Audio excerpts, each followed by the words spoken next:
Pernah nggak sih kalian tiba-tiba sadar kalau suara berubah jadi berat, badan makin tinggi, atau muncul jerawat di wajah?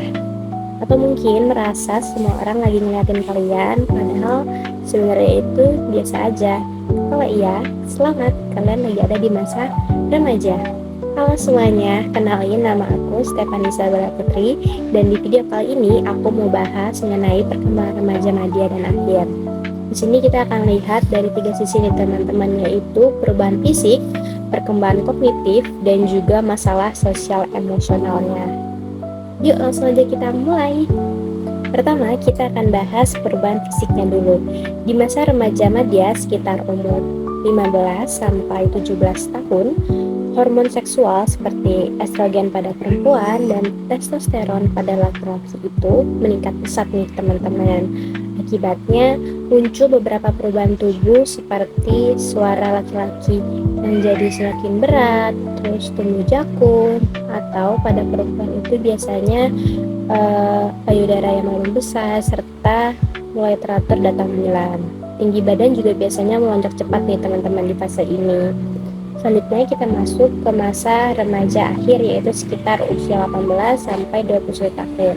Pertumbuhan fisik mulai melambat tapi tubuh semakin matang.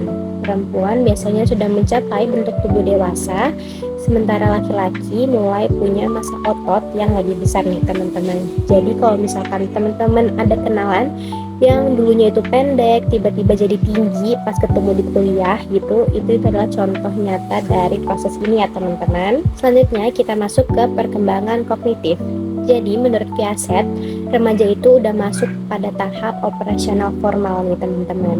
Artinya mereka udah bisa berpikir secara abstrak, membayangkan kemungkinan, bahkan berdebat pakai logika.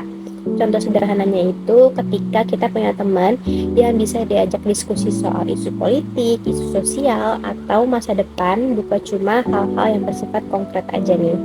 Di sini juga Elkain menambahkan ada dua ciri khas cara berpikir remaja, yaitu imaginary audience dan juga personal fable. Dimana untuk imaginary audience sendiri itu adalah ketika remaja merasa seolah-olah semua orang itu memperhatikan mereka. Misalnya ada teman kita yang malu banget nih ke sekolah cuma karena mungkin dia lagi jerawatan, terus dia merasa semua orang itu pasti melihat dia yang lagi jerawatan itu. Selanjutnya yang kedua ada personal fable, itu ketika remaja merasa dirinya itu unik nih teman-teman dan berbeda dari yang lainnya. Contohnya ada teman kita yang sering bilang, kamu itu gak bakal pernah paham apa yang aku rasain, semacam begitu-begitu. Padahal sebenarnya banyak orang yang mengalami hal yang mirip sama dia, atau mungkin bahkan juga sering mengalami hal seperti itu.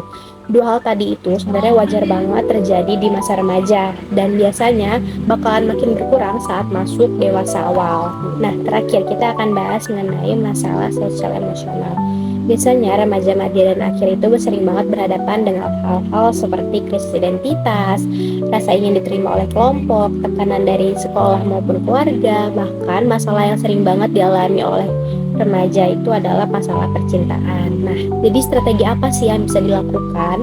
Yang pertama itu adalah membangun komunikasi yang terbuka nih.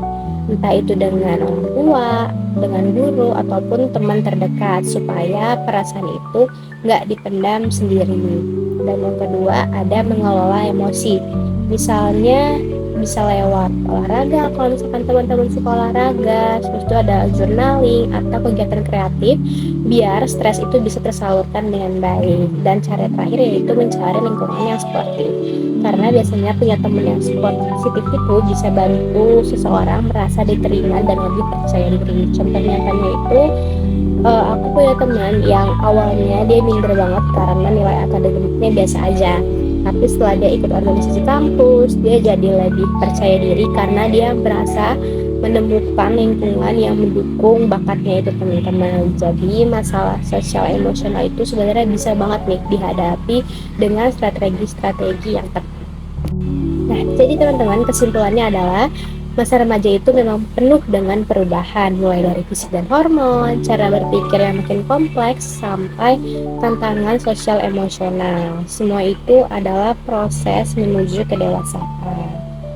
Terima kasih sudah menonton video ini, semoga bermanfaat dan jangan lupa Nikmati proses menjadi seorang remaja karena fase ini nggak akan terulang dua kali.